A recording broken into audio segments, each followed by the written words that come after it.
아킬라 오피님께서 올려주신 썰렁썰레입니다. 유튜브로 보시는 분들 구독과 좋아요, 알림 설정, 댓글 잊지 말고 한 번씩 부탁드려요. 글을 읽기 전에 이 아킬라 오피님 같은 경우에는 이전에 한국분인데 우크라이나에서 근무하게 돼가지고 키이우 쪽에서 근무하고 계시다가 전쟁 발발하고 나서도 대피 못하고 있다가 전쟁이 일어나고 나서 초기에 지금 외국으로 피신하신 그런 분이에요. 유튜브로 썰렁썰레 몇 개 올렸죠. 제가 2개인가 올렸었는데 지금 우크라이나와 그리고 우크라이나 외부로 나갔을 때 어떤 일들이 벌어지는지에 대해서 약간 특파원 느낌으로 저희에게 전달해주고 계신 개팬다 회원님이십니다. 안녕하세요, 개보건님. 예전에 키이우에서 전쟁 개전부터 독일까지 탈출을 썰을 썼던 사람입니다. 지난 썰에 말씀드렸듯이 저는 독일 뉘른베르크에서 독일 이리저리 떠돌고 체코 폴란드를 거쳐서 겨우 드디어 한국에 왔습니다. 아, 한국에 오셨구나. 심지어 헝가리에서 부다페스트에서 22시간 경유를 하는데도 100만원 후반대의 가격으로 왔죠. 어쨌든 본론으로 넘어가겠습니다. 저는 전쟁이 시작되고 루마니아를 거쳐서 독일 미넨에 도착해서 기차를 타고 사촌형이 사는 뉘른베르크로 갔습니다. 이때까지만 해도 전쟁의 양상이 러시아에 기울게 되어 저는 2-3주면 전쟁이 끝나겠는데? 라는 생각이 있었죠. 그러나 전쟁은 시간이 가면 갈수록 장기화가 진행되었고 독일에 거주하는 제 입장은 점점 난처해져 갔습니다. 왜냐하면 저는 기존에 2-3주만 머물고 다시 키이우로 돌아가겠다라고 했지만 전쟁이 장기화되면서 계속 머무를 수밖에 없었죠. 사촌형과 가족들은 부담 없이 지내라고 했지만 저는 이런 거에 부담을 가지기 시작해 친구네 집으로 간다고 거짓말을 하고 외국에서 가출 아닌 가출을 하게 되었습니다. 베를린 기차역에 도착하니 가지고 있는 현금이 100달러와 3유로, 가방 안에 빵과 물 1.5리터 하나만 갖고 있었죠. 그리고 카땡땡뱅크 카드와 국땡은행 카드를 급히 피난해 놓는 바람에 아파트에 놓고 와서 미처 챙기지도 못했습니다. 아이고, 신용카드가 하나도 없으셨구나. 그러나 다행히 가방을 뒤져보니 우크라이나에서 쓰던 우크라이나 은행 전용 체크카드가 있어서 급하게 우크라이나 친구들에게 전화를 걸었죠. 친구들에게 야, 지금 거기 상황 좋지 못한 거 알고 있어. 근데 나도 회사에서 돈을 하나도 받지 못해 돈이 없는데 미안하지만 돈을 조금 보내줄 수 있으면은 나 좀 보내줄 수 있겠니? 라고 물어봤습니다. 우크라이나 친구들은 알았어, 보내주게, 카드 번호 말해주면 바로 확인하고 어플로 보내줄 수 있을 것 같아라는 말과 함께 저에게 돈을 보내주려고 했지만 갑자기 우크라이나 법이 우크라이나인이 외국인 계좌로 돈을 보내주는 걸 막다 보니 저는 이 우크라이나 카드가 있으나 마나한 상황이 되고 말았죠. 왜 그랬을까? 우크라이나 동쪽에 있는 사람들은 러시아 쪽에 편들고 있어서 그쪽으로 돈을 보내서 그런가? 왜 외국으로 돈 보내는 걸 막았을까? 친구들은 저에게 야, 미안하다, 지금 너한테 돈을 좀 보내주고 싶은데 법이 바뀌어가지고 보내줄 수가 없네 라는 말과 함께 저는 억장이 무너지기 시작했죠.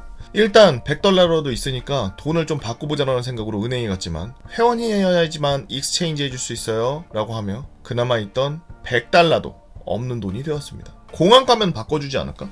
하긴 근데 공항 가는 길에 돈이 없으니 아이고, 앞으로 이제 어떻게 살아야 될지 베를린 역 앞에서 그나마 예전에 사둔 얼마 없는 담배를 피우고 멍 때리고 있었습니다. 옷도 가지고 온 것도 한두 개였고 베를린은 유난히 추운 3월. 저는 한없이 달달달달 떨고 있었습니다. 저는 계속되어 저녁이 되었지만 어디로 갈 수가 없어서 그냥 베를린 역 앞에 계속 있자 공사장 형광조끼를 입으신 아주머니 한 분이 저에게 다가왔습니다. 베를린 역 안에 우크라이나 피난민 베이스 캠프래요. 여기서 덜덜 떨고 계셨대요.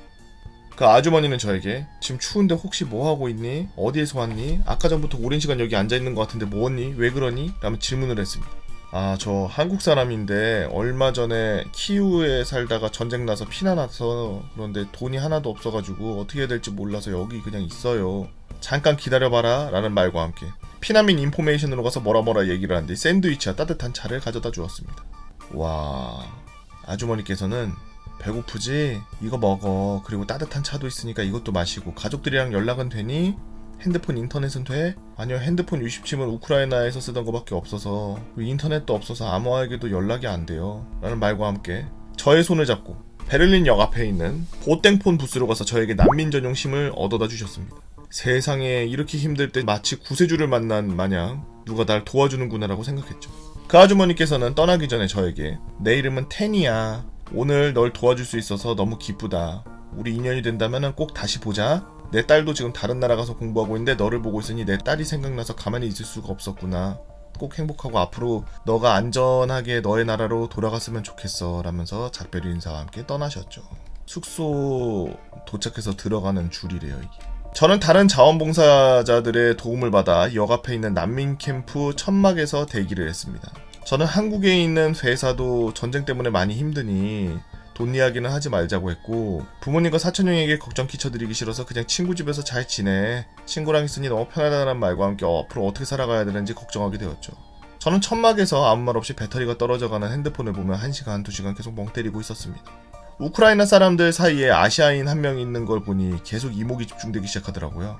저는 안내를 받고 임시 숙소인 난민 캠프로 가서 생활을 하기 시작했습니다. 처음에는 강당 안에 300에서 500명 정도 생활을 하다 보니 힘든 게 한두 개가 아니었죠. 여기가 난민 캠프 임시 숙소였대요. 독일에서 난민 캠프 만들어줬나봐요. 핸드폰 충전할 곳은 한정되어 있고, 침대는 라꾸라꾸 침대에 강아지 배변판 재질의 이불에 살다 피난민이 되어보니 현타가 오더라고요. 이 시설 안에 우크라이나에 있는 다른 업체 사람들은 잘 지내나 이런 말을 연락을 받았지만 현지 상황이 좋지 못한 관계로 연락이 3-4일에 한 번꼴로 답장을 받았죠. 그리고 정말로 힘들어서 저는 회사에게 돈을 달라고 했습니다. 하지만 회사는 기본 이틀에서 4일씩 제 메시지를 안 읽고 씹었고 돈을 보내준다 하면서 저에게 돈 한 푼 보내주지 않았죠. 그렇게 그냥 유럽 내에서 버림받았습니다. 처음에는 월급을 바라지도 않았습니다. 저도 처음엔 회사 사장 다 알고 있고 사람이 살아갈 500유로만 좀 보내달라고 했죠. 500유로면 얼마야? 한 50만원 되나? 하지만 회사는 지금 돈이 하나도 없다면 저한테 뭐하러 유럽에 있냐 라는 말을 하는 겁니다. 저는 순간 너무 화가 치밀어 올라 순간적으로 쓰러졌습니다. 난민 캠프 임시 숙소래요. 아이고. 이런 일이 있고 몸이 슬슬 아프기 시작하더니 코로나 증세가 보이기 시작했습니다. 아이고 난리 났네. 그리고 또 한 번 저는 회사에 돈을 요구했죠. 회사는 저보고 조금만 더 버티고 참아라 할 뿐 아파서 치료도 받지 못하고 약도 살 수 없는 저에게 아무런 대처도 해주실 수 없었습니다. 아마 이때 걸렸던 게 코로나 맞는 것 같아요. 많은 증상들이 코로나랑 비슷했죠. 치료나 진단 같은 걸 받을 수가 없었습니다. 그냥 버텼어 그러면? 저는 순간 아프면 다른 사람에게 피해를 줄 수 있다고 판단해서 난민 숙소도 나왔습니다. 그때 우크라이나에 있는 친구에게 연락이 왔어요. 그 친구는 지난번에 돈을 못 보내줘서 미안하다고, 자기는 그래도 가족이랑 있는데 너는 지금 아예 다른 나라에서 어떻게 지내냐고 물어봤죠. 메시지를 보자마자 저는 길에서 눈물이 나왔습니다. 그래도 누군가 나를 버려도 다른 누군가는 나를 찾는 사람이 있구나라는 생각을 하면 어떤 감정인지 모르겠지만 눈물이 막 콸콸 쏟아졌어요. 그 친구가 제 사정을 듣고 2주 동안 다른 곳에 아파트를 예약해줘서 거기서 자가격리를 셀프로 했습니다. 자가격리 때 저는 회사에게 여러 번 돈을 요구했지만 육체적으로 정신적으로 힘든 저에게 우리가 전쟁이 날 줄 알았냐 좀 버텨봐라 라는 답변만 주길래 정말 하루하루 힘들게 보냈습니다. 그나마 이 기간 동안 저는 이래저래 적응이 될 시점에 우크라이나에서 온 비EU 국가들도 난민을 받아준다는 소문을 듣고 난민 신청을 순조롭게 했죠. 하지만 결과적으로 저의 난민 신청은 최종적으로 거절되었습니다. 이민청에서는 이렇게 말하더라고요. 넌 집에 다시 돌아갈 수 있잖아. 여기 우크라이나에서 온 난민들은 돌아갈 집이 없어. 우크라이나 사람 위주로 난민을 받고 있으니까 너는 집으로 돌아가 라는 말과 함께 난민 신청이 거절되었습니다. 저는 이러한 이유에 대해 어쩔 수 없이 수긍하였습니다. 그러나 이민청에서 저에게 종이 한 장을 주더니 그 종이에 5월 25일 전까지 나가라는 통보서를 주더라고요. 그 종이에는 이 기간 안에 못 나갈 시 유럽연합과 쉥겐 국가에서, 쉥겐 국가가 뭐야?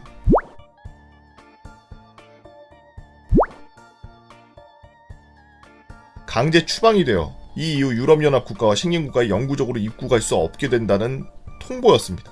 그 글을 보자마자 저는 또 한 번 스트레스로 기절을 하게 되죠. 독일 또는 쉥겐 국가 영토에서 떠나라는 요청을 받았고 이 의무를 다하기 위해 5월 25일까지 출국 기한이 정해졌습니다. 저는 이때 또 한 번 회사에 메시지를 보냈습니다. 그 내용은 강제 추방당하기 싫으니 돈을 달라 그랬고 왜 내 계좌 알고 있는데 돈을 주질 않냐, 나 너무 힘들다는 말을 보냈지만 또다시 안일십. 부모님께 부탁을 해서 회사에 전화를 걸게 해가지고 물어보았지만 꼭 돈을 보내준다는 약속만 받았을 뿐 또 이틀에서 나흘 정도 기다리라고 했습니다. 하지만 돈은 오지 않았고 저는 안 되겠다 싶어서 제 우크라이나 거주증을 들고 폴란드로 넘어갔습니다.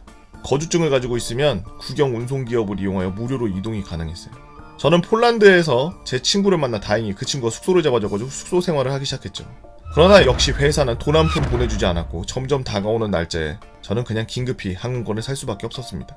이모께 부탁을 하여 24일 폴란드에서 헝가리 부드페스트 공항에서 22시간 트랜스퍼를 한 뒤 26일 한국으로 돌아올 수밖에 없었죠. 지금은 고향에 내려와 조용히 지내고 있습니다. 이 회사 사람들에게 받지 못한 돈을 받기 위해 노력하고 있죠.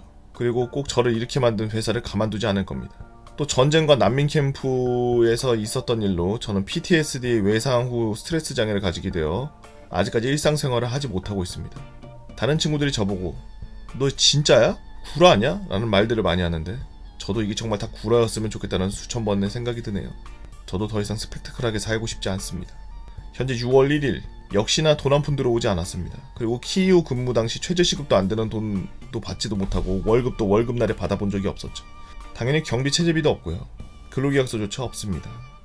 글솜씨가 없는데 긴 글 읽어주셔서 감사합니다 라고 아킬라 오피님께서 올려주신 썰렁설레였습니다.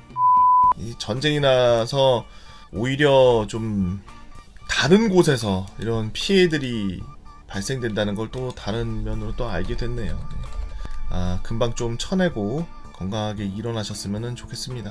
별일 아닌 듯이 훌훌 털고 잘 생활하시길 빕니다. 여러분들은 어떤 재미난 이야기들 있나요? 혹은 여러분들만 알고 있는 특별한 이야기들 네이버 카페 개보고 팬다모라 개팬다로 오셔서 썰렁설레 게시판에다가 글 남겨주시면 유튜브로 작업해서 업로드하도록 하겠습니다. 유튜브로 보시는 분들 구독과 좋아요 알림 설정 댓글 잊지 말고 한번 눌러주시고요. 오늘도 해외에서 열심히 돌보고 계시는 해외 노동자 여러분들 고생이 많으십니다.